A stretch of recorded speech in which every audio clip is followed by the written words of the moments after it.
Elhamdülillah ve salatu ve selamu ala Resulillah Seyyidina Muhammedin ve ala alihi ve sahbihi ve men valah. Amma ba'd.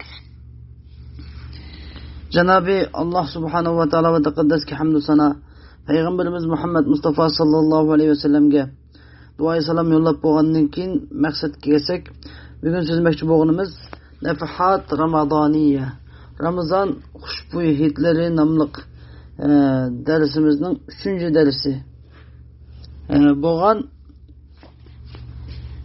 Biz Qur'oni Karimni to'g'ri yo'l orqali tadabbur qilish uchun bo'lgan tayyorlik degan mavzuda so'zlaymiz. Biz ilgili derslerde Qur'oni Karimdagi haqiqiy maqsadi, nishonini nima ekanligini, Qur'oni Karimning nozil qilishdan bo'lgan nishon bo'lsa, Qur'oni Karimni tadabbur qilish ekanligini va Qur'oni Karimni tadabbur qilish, Qur'oni Karimga amal qilish qilib borganligini so'zlab o'tgan edik. Endi biz bu Qur'oni Karimni evet tadabburning nima ekanligini ve tedabburun qanday foyda chiqadiganligini so'zlab o'tgan edik. Endi bugun so'zlamoqchi bo'lganimiz bo'lsa, tadabbur qilish uchun bunday to'g'ri foyda olish, Qur'oni Karimga amal qilish qilib boradigan shu to'g'ri tadabburni qilish uchun biz qanday tayyorlik qilishimiz kerak? Bizde qanday tayyorlik bo'lish kerak? Tadabburning oldida qanday tayyorlik bo'lishimiz kerak degan mavzuda so'zlaymiz. Endi bu Qur'oni Karimni tadabbur qilishdan burun bizde bo'lish tegishli tayyorlik bo'lsa, ya'ni bir cümle söz, faqat bir cümle söz. U bo'lsa, biz niyetimizni Qur'oni Karimni tadabbur qilish oldida bizning bu tadabbur qilishimizdagi niyetimizni faqat bir Alloh rozilik uchun qilish. Xolisan li vajhillah qilish. Onun için bunun için emas. Faqat bir Allah'ınki rozilik uchun. Bu Allah'ın kalamı ekan. Allah'ın kalamını to'g'ri tushunsan bu tadabbur bu niyetni qilish. Ve ikkinchi qilib turganda, ikkinchi qilib o'zimizning havoyi havasi, nafsi xohishimizni Qur'oni Karimga ergashtirishimiz, el qilishimiz kerak. Qur'oni Karimni bizning havoyi havasimizga emas, balki havoyi havasimiz, nafsi xohishimizni Qur'oni Karimga el qilishimiz, ergashtirishimiz. Mana mushu ikki ish, mushu tadabburdagi, tadabbur qilishning avvalgi tayyorlikdir.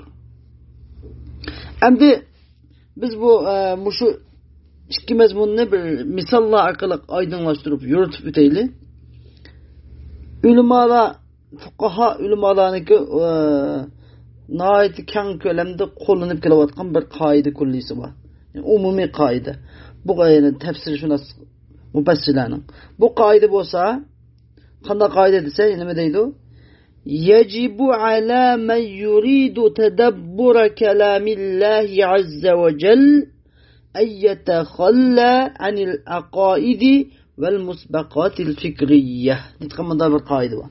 Yani bu qoidaning yuruvchi ma'nosi bo'lsa, yani Allah azza ve celle'nin kalamını tadabbur qilmoqchi bo'lgan odamga o'ziniki har qanday aqidalardan va ilgari paydo qilib olgan fikrlardan tozalanib, sap bo'lib, sap qalb bilan bo'lmoqi lozim degan qoida. Endi masalan, bu qoidani biz texmam endi bu ilgari bu texm misol orqali tushuntirib o'taylik masalan. İlgili toplanan kaideleri degan mesela Kur'an-ı Kerim'de tadabbur qilish uchun Müslüman degan biri ya Sünni buludu, ya birisi Şii buludu, ya birisi u mezhepte buludu, ya birisi bu mezhepte buludu, ne çıkılı mezhepte buludu. Kur'an-ı Kerim'de tadabbur qilishdan burun hammasi o'ziniki nimasini, o'ziniki mezhebiga, o'ziniki tutgan ravishga yan besib shuningga dalil to'plab, shuningga dalil izlab, mında tutgan, mında ishni ne bo'lish kerak degan gap. Masalan, bir Sünniden birisi kelib, Qur'oni Karimning hurufi muqattaat masalan, Qur'oni Karimdagi alif lam mim, ha mim degandek oyatlarni yig'ib akilib, bundan ba'zilarini hizb qilib o'tib, uni hammani yig'sak, qanday harf chiqadigan desa, sahha tariquka ma'a sunnah degan bunda harf chiqdi. Yani sening yo'ling sunnat bilan to'g'ridir degan bunda gap yig'inchoqlasak, bunda gap chiqdi, hammani yig'ib ekansak, shunga biz sunnining gapi to'g'ri deb ma oyatni to'g'ri bo'lgan sunnat yo'lini ma oyatni xato tatbiqlash, xato tadabbur qilish bilan bunda akilishni saqlash kerak demoqchi. Shu adam biz kelib uni qarab nimani yig'di, shu adam biz kelib yig'ib shu oyatni muqattat uzuk harflarini birini bir joyga yig'ib, ba'zilarini chiqib tashlatib yig'ib hammani nima deydi? Siratu aliyin haqqun natamassaku degan gapni yig'ib akildi chog'chog'da. Ya'ni Alining yo'li haqdir. Biz unga chin etishimiz kerak deb. Bunda gaplarni qilganlar bo'lgan amaliyotda. Shu mufassirlarning ichidan ba'zan Shianing mufassirlari bunday gapni qilganlar bo'lgan masalan. Demak, hozir bizni demoqchi o'g'limiz biz mushundoq noto'g'ri bo'lgan ravishlardan yiroq bo'lishimiz kerak. Qur'oni Karimni tadabbur qilish uchun mushundoq qalbimizdagi ba'zan bir o'y fikrlarni hammani chiqarib tashlab o'tishimiz, o'zimizni oq bir qog'ozga biz qilib turishimiz kerak. Endi buni texmi bak aniqlab aylanib tushundirsak, biz Qur'oni Karimni tadabbur qilishdan avval o'zimizni qanday qilishimiz kerak? Bizning Qur'oni Karimni tadabbur qilishimizdagi ahvolimiz qanday bo'lishi kerak deganda, biz xuddi ikki dona dehqon, masalan, ikki dehqonni misol deymiz hozir. Ikki dehqonga o'xshash bo'lishimiz lozim. Bu dehqonning biri yağmur yağışındaki hava rayının altında malumat edip hem yağmur yağıtken de yağmur yağıştın burun demiş kıldı. Şu üzerindeki etizliklerini şu yanıga ayaklarını edip yağmur yağsın içeriye. Şu yani nerede yağsı keren yağmurun bermiş ayaklar arkalık mı ki etizim gınam kiydi de ayaklarını hep telap kağıp oldu. Yağmur kan dayak yağsa mecburi aşının ayakları yığılıp sel olap kip aşındaki etizlikleri gitkan.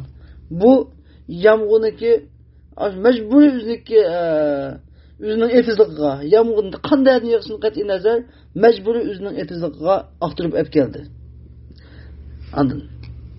Bu kimning misoli desa, bu Qur'oni Karimni o'zining havoyi havasiga ergashtirib, o'zining havoyi havasiga qilib, oyatga ergashmay, balki oyatni o'zining havoyi havasiga ergashtirgan odamning misoli bo'ldi. Yeni bir odam, yeni bir dehqonchi desa, yağmur yağadigan desa, buyruqlarını tayyorlab turdi.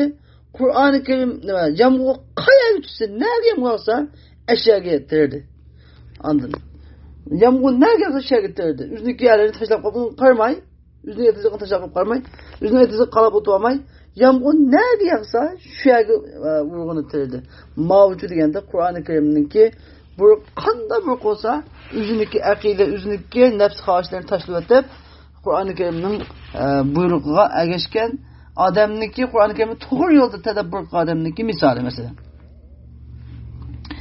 Endi masalan shundoq masalalarda oilaviy masalalardami nurg'unlagan masalalar kelib chiqadi masalan. Masalan bir ikki er xotin bor. Ikkinchisi o'qigan bilgan odamlar deydi. Bu ikkisi uyda takallashib qolgan chog'da eri nima deydi? Er-ricalu qavvamun alan-nisa deb ayolga oyat o'qiydi. Erlarga ayollarga hukmlandirgan oyatni o'qiydi. Anladın? Oyatning qarshi ma'nosi to'g'ri, lekin buning maqsadi Allohning rizoligi. Oyatning bosh oyg'ini hamma to'g'ri tafsir qilish emas, balki shu oyatni islom akelib, shu ayolning ustidan oyat orqali qalbi qozonmoqchi buning maqsadi. Ya'ni fi sabilillah emas. Uni kendidan u ayol qo'pab nima deydi? Ayol qo'pab uni oyat o'qib va ashiruhunna degan yana bir oyatni kelib, ayollar bilan intayin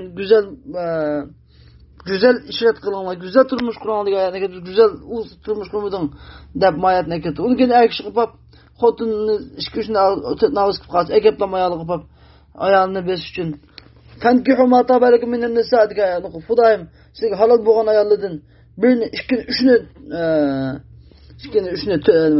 uchni to'tna Onlar diye ayetini okuydu. Ayet ağırdaki bular adlı kılanmasanlar bini diyenine kapkap fankiyo matabalikum minen nisa'in mesna ve sülası var bakna kalan okutlam nak meydana akip şu ayağı bilen sokuşap şu ayağını ağzını itişip şunlam sokuşap şunu koydu bu ayetinde mesela.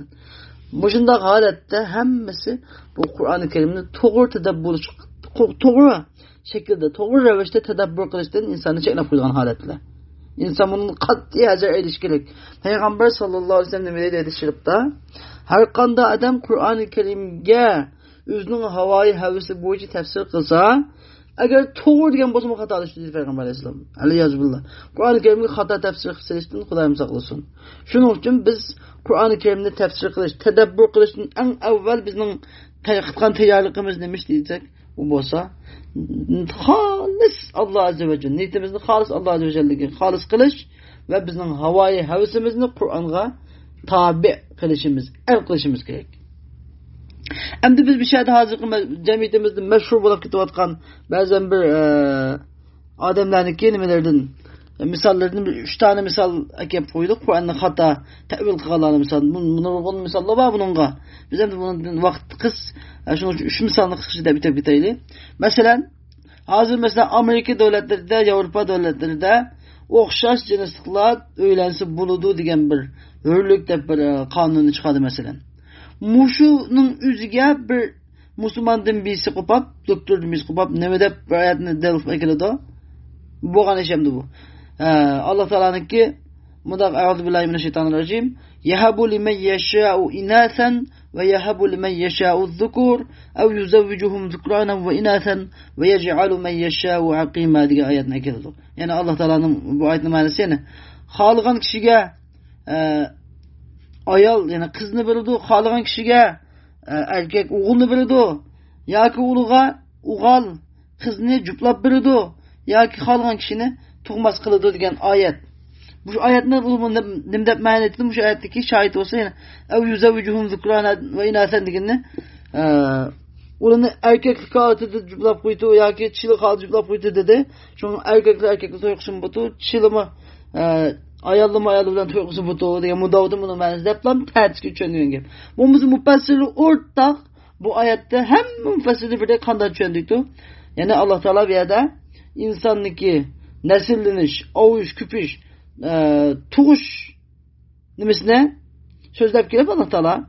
Allah Teala halgan kişiye kız atakı diyen bazı adamın kızı kanan butu oğlu olmaydı. Halgan kişiye oğul atakı diyen bazı adamın oğlu kanan butu kızı olmaydı. Ya ev yüzevvicuhum zukrana diyen bir ayet. Zukrana ve inat edigen yani. Ya ki ulağa oğul kızını cuplap verdigen yani hoş gizek ata kılıdı. Hoş gizek yani. Bunu bir kusakta bir oğul bir kızını bir hoş gizek ata kılıdı.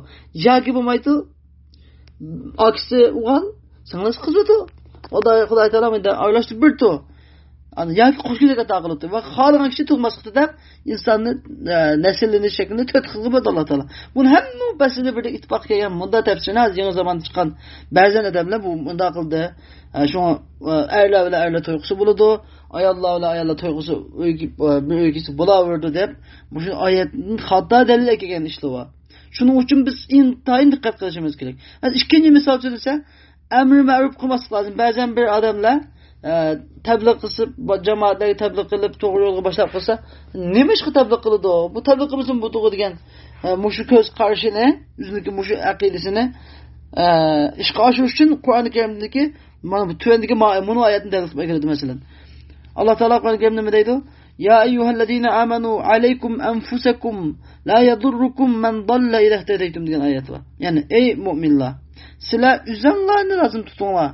Sizge ezip ketken sizler hidayetlikini tapsanlar baş ezip ketken adamınki azgınlığı sizge hiç kanda zarar etkizemeydi o diyen ayetini delil edip şu bilek adamı ezip ketsin mükarremiz bizden. Onu bilek gördü, bizni bilek gördü. Ne var şu asıl onun işi kadar mandar köz karşına açık ma ayetine kıldı Allah'a. Muşakta Seyyidina Ebu Bekir Sıddık radıyallahu anh ne deydi? Ebu Bekir Sıddık radıyallahu anh deydi. Sizler bu ayetini okuysunlar. Ve bu ayetin hakiki doğru ma'nosi bo'yicha emas, xato ma'nosi bo'yicha tafsir qilsizlar deb bilib tushunib deydi. Jami ulamo mufassirlar bu oyatni qanday tafsir qildi deydiki, ya'ni sizlar amr ma'ruf nahy munkar iborat vojibni, gardiningizga burchni ado qilib bo'lgandan keyin uni yana shunday nasihat qilib tursanglarmi, yana ezib ketsa, sizlarga hech qanday ularning ozg'inlik sizga hech qanday ziyon yetkazmaydi. Lekin uluğa bir kavim ezip gidip kapkalsa onun kasa emr ma'ruf nehi munkar kılmasanlar kan olmasa onun kasabını silgimeydi to. Huddi yine bir ayet Allah Teala ne diyen Ben İsrail'in hakkında kanu la yetenahawna an munkarin fa'aluhu deyto. Yani ula kıgan o Ben İsrail'deki o adamlar ulardan bir kısmı eskilik kılıp şeye çekleşini kısa onu öz arat bir sıfırsına çekleşmekte tuzlaşmaydı. Yani yaxşılığı bulmaydı ya malını tuzlaşmaydı. Onun akıbetinden bu da hemmisi toңgaz ölen çoşku özgürüp değil mi? Çoşku ölen maymun özgürüp gitti. Hemmisi kesapit gitti mesela. Bu vaqtda hadislar intayin ko'p, oyatlar intayin ko'p masalan, vaqt uzayib ketadi. Üçüncü ekrem uçağın nememiz olsa, yani bazen bir periqalar Allah yolda gazat qilishni terk etishga bunu oyatni dalil qilib aytdi. Va la tulqu bi aydikum ila tahlukati. Üzanglarni halokatga tashlamanglar degan oyatni agaplam. O gazat qilish degan gap o'ziniki jonini sappirish, boshqalarning jonini o'tirish, uylarni xarob qilish, ota-onalarni, kichik bolalarni yetim qilish bu degan butunlay halokatga tashlaganlik. Alloh taolo tashlamagan dedi. Shunga biz gazat qilsak bo'lmaydi deb oyatni aytasiga keladi. Amaliyotda bu oyatning ma'nosi o'zi o'shiniki hamma mufassirlar birlikda kelgan tafsiri bo'lsa, bu oyatning ma'nosi sizlar g'azat qilishdan o'ltirib olish orqali o'zinglarni halokatga tashlamagan. Sizlar g'azat qilishdan o'ltirib olsanglar, yot dushmanlar sizlarniki yurtinglarga besib kirib, sizlarni yurtlaringlarni elib oladi. U yurtlaringlarni elib olgandan keyin sizlarning ochi, singil qizlaringlarni elib oladi. U chaqda rasmiy halokatga oshu deb. Xuddi hozirgi zamonda bizniki masalan bizning yurtlarimizni kafirlar elib oldi yana. Elib oldi. Bunga hozir hammamiz hatta masjidlarimizda bu chaqda hatta ochi singillarimiz uyga olmay qoldi hozir. Haqiqiy halok bo'lgani biz oldik. Hamda Alloh taolo bizga hammamizga tavfiq ato qilsin. Mana shunda oyatni to'g'ri tushundirib, tartibga tushundirib, uni tadabburni xato tadabbur yo'li kelib qoldigan. Shunda ishlardan nima qilish kerak? Qattiq saqlanish kerak. Bunda oyatni tadabbur qilishdan burun bizning ilgirki kallamizda shakllanib qolgan aqida har qanday bir yo'l, har qanday bir ravish bo'lsa, uni hammani chiqarib o'tib, biz xuddi bir oq qog'ozdek, Qur'oni Karimning marvoyit, guhardek lafzlari qalbimizning oq daftarlariga, sap daftarlariga yozilsa, bu intayin yaxshi o'rnashadi qalbimizda, biz yaxshi to'g'ri yo'l amal qiladi. Unda qilmay qaldimizdagi ilgirki qatmonlab ketgan aqidalarni singdirib olib, uni keyin oyatni qilsak, bu oyat xuddi xat tushab ketgan daskaga xat yozsa, xatni nimaga qo'llamagandek odamga Qur'oni Karim ta'sir qilmaydi va bunday xato yo'l orqali Qur'oni Karimni manganda to'g'ri amal qila olmaydi. Qur'oni Karimga xato amal qilib chiqadi. Shunga Alloh taolo hammamizni Qur'oni Karimni tadabbur qilishdan avval qalbimizni oq sap qog'ozdek sap qilg'ili. Niyatimizni Qur'oni Karimni tadabbur qilishga niyatimiz qandayki bir o'zimizning havo havisimizga dalil to'plash emas, balki Alloh taolo rozi bo'ladigan ravishda Alloh taolo o'zi to'g'ri sıratal mustaqimda Alloh taolaning to'g'ri yo'liga boshlaydigan ravishda tadabbur qiladigan bandalarning qatoriga Alloh taolo bizni va oxir davona alhamdulillahi robbil alamin.